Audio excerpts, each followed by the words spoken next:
नमस्कार and welcome back. दोस्तों, financial headlines claim करती हैं कि सितंबर में ब्रिक्स की मीटिंग भारत में होगी। उसमें पुतिन भी आ रहे हैं, शी जिनपिंग भी आ रहे हैं और यहाँ पर एक यूनिफाइड करेंसी लॉन्च की जाएगी ताकि यूएसए के डॉलर को डीथ्रोन किया जाए। लेकिन जो रियल स्टोरी है वो ये है कि ब्रिक्स की ऐसी कोई भी करेंसी लॉन्च नहीं हो रही। क्या हो रहा है? लॉन्च हो रहा है कि भारत के सिक्के को कैसे सारी ब्रिक्स की कंट्रीज के बीच में यूज किया जाएगा। क्यों बोल रहा हूं? रशिया को युआन के ऊपर ट्रस्ट नहीं है, युआन को रशिया के ऊपर ट्रस्ट नहीं है, किसी को भी चाइना के ऊपर ट्रस्ट नहीं है, इसलिए सबका ट्रस्ट रुपए के ऊपर है। क्यों बोल रहा हूं? क्योंकि जो रियल स्टोरी है वो अनफोल्ड हो रही है behind close doors in banking sectors. कहां पर? मुंबई में, ढाका में और मॉस्को में। एक ट्रूथ है जो आपके सामने रखता हूं। ब्रिक्स की कोई भी कॉमन करेंसी लॉन्च नहीं होगी, लेकिन हमारा सिक्का वो लॉन्च होगा। अब हो क्या रहा है? कोई भी ग्रैंड जो ये ब्रिक्स की मॉनेटरी यूनियन है, कोई लॉन्च नहीं होने वाला। ना ही भारत करने वाला है, ना ही पुतिन करने वाले हैं। लेकिन उससे भी ज़्यादा डेंजरस गेम है जो एक्चुअली हो रही है इस वक्त। एक स्ट्रेटेजिक है गेम है जो पुतिन और मोदी खेल रहे हैं, which is far more urgent और डायरेक्टली इम्पैक्ट करता है जो भारत की पोजीशन है as a financial anchor of South Asia. अब रशिया ने या पुतिन ने क्या किया? पहले तो उसने एक मैसेज भेजा अमेरिका को। कहाँ से? स्पेस में से। उन्होंने बोल दिया कि भारत और रशिया की जो दोस्ती है ये कभी टूट नहीं सकती। और उन्होंने वहाँ से एक मैसेज भेजा कि भारत ऊपर से देखने में स्पेस से बहुत सुंदर लगता है, और लेकिन जब नीचे कंट्री में आते हैं तो और भी ज़्यादा सुंदर लगता है। Why did this do it and why now? Geopolitics में ये बड़ा इंपॉर्टेंट होता है, वाई नाउ। क्योंकि अमेरिका रशिया को दबाना चाहता है, इधर भारत को भी दबाना चाहता है। लेकिन अगर भारत और रशिया मिलकर काम करेंगे, ना तो हमें दबा सकता है, ना ही अपनी टर्म्स एंड कंडीशंस को हमारे ऊपर डिक्टेट कर सकता है। पहली बात तो ये है। दूसरा एक और है, रशिया ने जो हमारा नेबरिंग कंट्री बांग्लादेश, जिसको आप बांग्लादेश भी बोलते हैं, उसे बोल दिया कि तुम्हारे पास मैंने प्रोजेक्ट्स करे हैं, मुझे पेमेंट वापस चाहिए। तुम एक काम करो, जो मेरा डेट है तुम इंडियन रुपीज़ में मुझे वापस करना शुरू कर दो। आपको लगेगा भारत के ऊपर बहुत बड़ी फेवर है, तो ऐसा आंसर नहीं है। उसके लिए आपको अंडरस्टैंड करना पड़ेगा कि जो पुतिन है वो चाहते हैं कि बांग्लादेश उसका सारा रुपया, जो उसका मनी है, वो इंडियन रुपये में करे, क्योंकि उसका एक प्रॉब्लम है। पुतिन फंसे हुए हैं बांग्लादेश के अंदर। $12 बिलियन फंसा हुआ है एक प्रोजेक्ट में जिसका नाम था पद्मा रिवर प्रोजेक्ट बांग्लादेश के अंदर। बहुत साल पहले रशिया ने एक काम किया, उन्होंने फाइनेंस किया और उन्होंने एक प्रोजेक्ट को, वहाँ पे न्यूक्लियर पावर प्रोजेक्ट है, उसको इन्होंने फाइनेंस भी किया और इरेक्ट भी किया, जिसका नाम था रूपर न्यूक्लियर पावर प्लांट। अब ये फ्लैगशिप एक प्रोजेक्ट था, इंफ्रास्ट्रक्चर का मास्टरपीस, जो बांग्लादेश में कर दिया। लेकिन कंगलास्तान है, उन्होंने पैसे वापस नहीं किए। जब वेस्टर्न सैंक्शंस को किया गया, रशिया को स्विफ्ट सिस्टम से बाहर निकाल दिया, तो बांग्लादेश अगर डॉलर वापस करना भी चाहे वो वापस कर नहीं सकता। तो ढाका ने ट्राई किया कि आप युआन ले लीजिए। अब पुतिन क्या बोलते हैं? पुतिन ने बोल दिया कि भाई मैं तो युआन लेने को तैयार हूँ। चाइना को पूछा, चाइना बोलता है कि अगर मैंने युआन में आपकी सेटलमेंट करने की कोशिश करी तो यूएसए सेकेंडरी सैंक्शंस लगा देगा कि आप रशिया को पेमेंट नहीं भेज सकते। चाइना चिकन आउट कर गया, उन्होंने ट्रांजैक्शन को पास होने ही नहीं दिया। अब जो बिलियंस ऑफ डॉलर्स, ये $12 बिलियन का जो डेट है वो रीपेमेंट करने के लिए तैयार है, लेकिन वो बांग्लादेश भेजे तो भेजे कैसे? इसमें आता है अगस्त 2026। एक कॉन्फ्रेंस हुई मुंबई में और रिजर्व बैंक ऑफ इंडिया के गवर्नर हमारे संजय मल्होत्रा जी, उन्होंने एक स्टेटमेंट दे दिया कि भाई वो जो ग्लोबल फाइनेंस के अंदर मैं बहुत बड़ी शिफ्ट लेके आने की कोशिश कर रहा हूँ। उन्होंने कंफर्म किया कि जो ब्रिक्स की जो मीटिंग है, इसके अंदर एक डायरेक्ट लिंकिंग ऑफ जो जिसको हम बोलते हैं CBDC, central bank digital currency, वो किया जाएगा। और फास्ट पेमेंट नेटवर्क हम क्रिएट कर रहे हैं जहाँ पर यूपीआई सेंटर में होगा, सेंटर ऑफ द टेबल, क्योंकि इससे ज़्यादा फास्ट और सिक्योर सिस्टम पूरे दुनिया में किसी के पास नहीं है। अब ये जैसे ही हमने इसको अनाउंस किया है कि हम एक फास्ट पेमेंट नेटवर्क क्रिएट कर रहे हैं, उसी वक्त मॉस्को ने डिलीवर कर दिया प्रपोजल को ढाका को। क्या बोल दिया? वेस्टर्न सैंक्शंस को अगर आपको बाईपास करना है, आप ना तो यूएस डॉलर में मुझे पेमेंट कीजिए, ना ही युआन में कीजिए, क्योंकि चाइना अलाउड नहीं कर रहा। आप एक काम कीजिए, आप इंडियन रुपये में कर दीजिए, यूपीआई यूज़ कीजिए, और भारत को कोई फर्क नहीं पड़ता, ना ही उन्हें डर है सेकेंडरी सैंक्शंस का। दोस्तों, on a average observer point of view आपको लगेगा कि ये इंटरनेशनलाइजेशन ऑफ रुपी है, लेकिन ऐसा कुछ भी हो नहीं रहा। अगर आप ट्रेस करें फाइनेंशियल प्लम्बिंग को 50 साल पहले, तब भी एक जो आज जो बातें की जा रही हैं, 50 साल पहले भी हम यही काम करते थे। 1953 भारत और सोवियत यूनियन एक दूसरे के साथ इन्होंने एक बायलैटरल ट्रेड एग्रीमेंट किया था। हम लोग डिफेंस का इक्विपमेंट और इनकी जो मशीनरी है, इंडस्ट्रियल गुड्स है, वो हम खरीदते थे इंडियन रुपी में। अब इंडियन रुपी चला गया मॉस्को के पास, वो उसी रुपी को यूज करते थे हमारे से टी, टेक्सटाइल्स, कमोडिटीज हमसे खरीदने के लिए। एक तरह से बार्टर सिस्टम था, जहां पर ना तो लेन देन है रुपए में, हमने किया तो ट्रेड रुपए में, लेकिन वो रुपया आया और गया, वो वहीं पर जीरो, नेट जीरो साल के बाद होता था। अब 91 में जब सोवियत यूनियन कलेप्स हो गया, तो रशिया के पास बहुत ज़्यादा बिलियंस ऑफ डॉलर्स के इंडियन रुपी उसके पास पड़े थे, लेकिन हमने वो सारा कुछ सेटल भी कर दिया, 20 साल लगा दिए। हमने एक एक पाई हमने उनकी चुकता करी है यूको बैंक के थ्रू। अब ये तो हो गया जो हमने पहले किया था। अब 2022 में वही वो ब्लूप्रिंट दोबारा से सामने आ गया। वेस्ट ने सैंक्शन किया, रशिया को बाहर निकाल दिया स्विफ्ट में से, भारत बीच में आया। हमने क्या किया, रशिया का जो डिस्काउंटेड तेल है हमने खरीदना शुरू कर दिया और पेमेंट किया हमने, क्योंकि डॉलर में हम पेमेंट कर नहीं सकते थे, हमने इंडियन रुपी में किया। स्पेशल वॉस्त्रो अकाउंट भारत के बैंक्स में खोले गए। अब बॉस्को के पास एक प्रॉब्लम आ गया, उसके पास पहाड़ खड़े हो गए इंडियन करेंसी के, जिसे वो यूज नहीं कर सकता था, उसे कन्वर्ट नहीं कर सकता, ना यूरो में ना ही यूएस डॉलर में।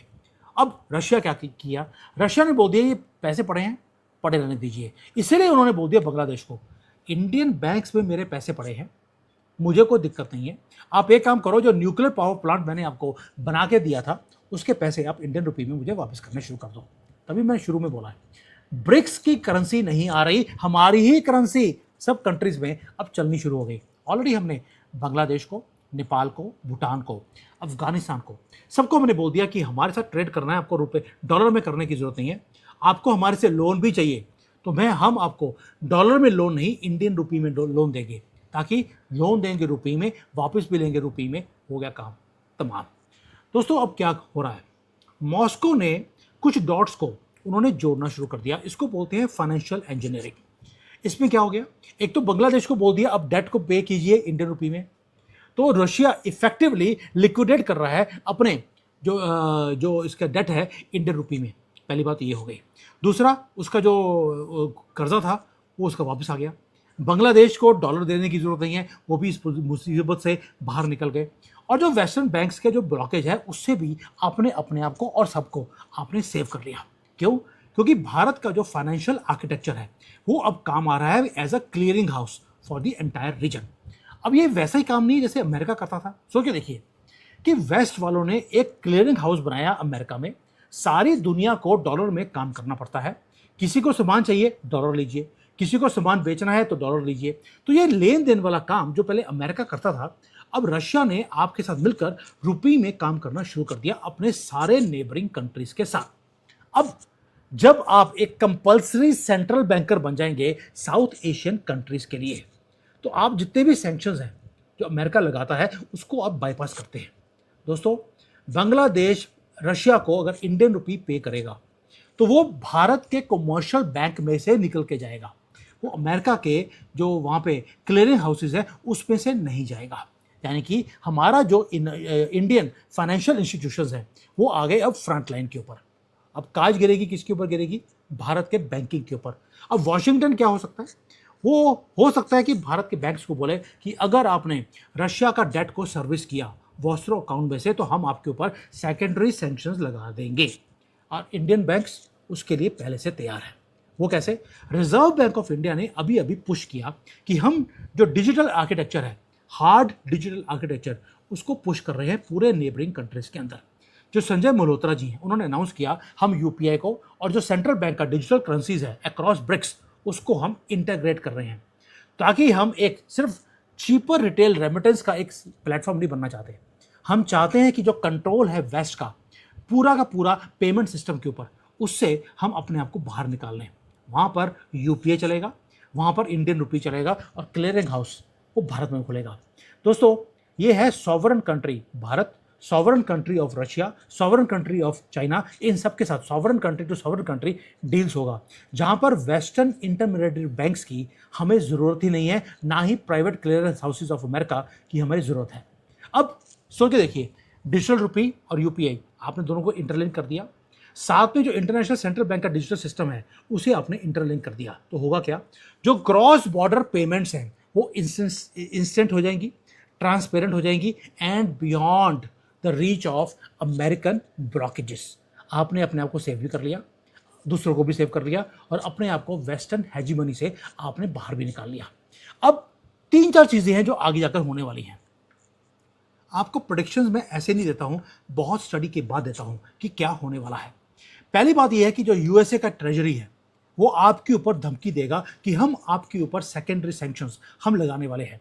वो वार्न करेगा भारत के स्टेट बैंक ऑफ इंडिया को, यूको बैंक को, कि आप रशिया और बांग्लादेश की जो डेट क्लियरेंस है इसे आप ना कीजिए, और वो फोर्स करेगा आरबीआई को ये जो मैकेनिज्म हम बना रहे हैं इसको सस्पेंड करने के लिए। ये पहला चीज वो करने वाला है।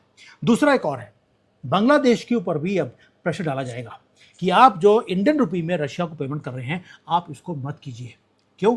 क्योंकि रशिया अगर ये काम हो गया तो आपका जो पूरा का पूरा सिस्टम है यहाँ पर वो क्रिएट हो गया साउथ एशिया में, और डॉलर को आपने बाहर निकाल दिया। अब वेस्ट वाले प्रेशर करेंगे बांग्लादेश को कि आप रशिया को प्रपोजल दीजिए कि हम आपको डॉलर में, यूरो में पेमेंट नहीं कर सकते, इंडियन रुपी में नहीं कर सकते, अगर पेमेंट लेना है आप टाका में ले लीजिए, जो कि इनका 2% का जो करेंसी है बांग्लादेश की, उसमें आप पेमेंट ले लीजिए। लेकिन रशिया को 2% की ये करेंसी नहीं चाहिए, लेकिन प्रेशर अमेरिका की तरफ से किया जाएगा। दूसरा एक और है, तीसरा, जो ब्रिक्स की समिट आने वाली है उसका जो जॉइंट स्टेटमेंट है उसके अंदर आप ये वर्ड नोट कर लीजिए, सेंट्रल बैंक डिजिटल करेंसी का इंटर ऑपरेटेबिलिटी। क्या इसके बारे में बात किया जा रहा है? अगर ये बात हो गई इसका मतलब है ये ऑफिशियली आप यूपीआई को सेंटर में लेके आ रहे हैं और इंडियन रुपी को आप डिजिटलाइज कर रहे हैं पूरे इस ब्रिक्स की समिट के अंदर। अगर ये तीनों चीज़ें हो गई इसका मतलब है आपकी ट्रेजेक्ट्री बिल्कुल क्लियर है। ग्लोबल मॉनेटरी सिस्टम अब स्प्लिट हो रहा है। जो आइडियोलॉजिकल बैटल है बिटवीन सिंगल ब्रिक्स की करेंसी वो निकलेगी, यूएस डॉलर को आगे ब्रिक्स में लेके आया जाएगा या इंडियन रुपी चलेगा, इसके ऊपर अब डिबेट होने वाली है। दोस्तों ये फ्रेगमेंटेशन है, इंटरकनेक्टिबिलिटी आपने क्रिएट कर लिया, आपने पहले नेटवर्क को बनाया।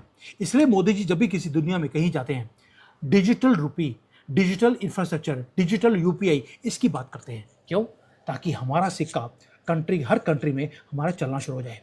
दोस्तों we are not waiting for the transformation to come, we are creating UPI. हम डिजिटल रुपी का प्रोटोकॉल, हम बायलैटरल सेटलमेंट का फ्रेमवर्क, ये सब कुछ हम बनाते जा रहे हैं। हम क्वाइटली, हम मैंडेटरी फाइनेंशियल का एक ब्रिज है जो हमने क्रिएट कर लिया between Bharat and global south, between Bharat and BRICS countries. जो सॉवरन एनर्जी प्रोड्यूसर्स हैं जैसे यूएई है, रशिया है, हमने उनके साथ ऑलरेडी उनकी करेंसी और अपनी करेंसी में हमने काम करना शुरू कर दिया। और जो इंटरनेशनल बैंकिंग सिस्टम है वो अब अमेरिका से नहीं, वो भारत से चलना शुरू हो गया। मैं ये नहीं कह रहा हूँ कि पूरी दुनिया का जो बैंकिंग सिस्टम है भारत से चल रहा है। हम उस राह के ऊपर हैं कि हम इंडिपेंडेंटली अपनी पॉलिसी हम बना सकें। जो बैटल है फ्यूचर का वो ग्लोबल मनी मार्केट में एक नई करेंसी लेके आने का वो है ही नहीं। वो ना वॉशिंगटन डिसाइड करेगा ना बीजिंग डिसाइड करेगा, वो किया जाएगा कुछ कोडिंग लाइन में, और कोडिंग लाइन क्रिएट की जाएगी मुंबई में। ये मैं इसलिए नहीं बोल रहा हूँ कि मैं भारतीय हूँ, इसलिए बोल रहा हूँ कि इसके ऊपर काम शुरू हो गया है। जब आपका एक और कंट्री, आपका एक मित्र देश जैसे कि रशिया है, अगर वो बोले आपकी के नेबरिंग कंट्री को कि मुझे पेमेंट आप भारत के रुपये में दे दीजिए, मुझे डॉलर में, युआन में या रूबल में नहीं चाहिए, इसका मतलब है आपका सिक्का ऑलरेडी चलना शुरू हो गया। और ये जो आखिरी कील है वो की जाएगी ब्रिक्स के अंदर, जहाँ पर एक कॉमन करेंसी नहीं आएगी, वहाँ पर यूपीआई को इंटीग्रेट किया जाएगा एक बैंकिंग सिस्टम के अंदर। आप देखते रहिए, हमारा सिक्का जिस दिन चलना शुरू हो गया, ऑलरेडी 22 कंट्रीज में हमारा सिक्का चलना शुरू हो गया है। अगर ब्रिक्स में आ गया इसका मतलब है कि 30-35% दुनिया की जो ट्रेड है वो रुपी में आप सेटल करने की एक पोजीशन में आ गए। उसके बाद डॉलर का क्या होगा? जो बार बार बोल रहा हूँ आपको कि डॉलर गिरने वाला है, वो आपको होता हुआ आपको दिखाई देगा। Just wait till December 2026। Thank you, जय हिंद, वंदे मातरम।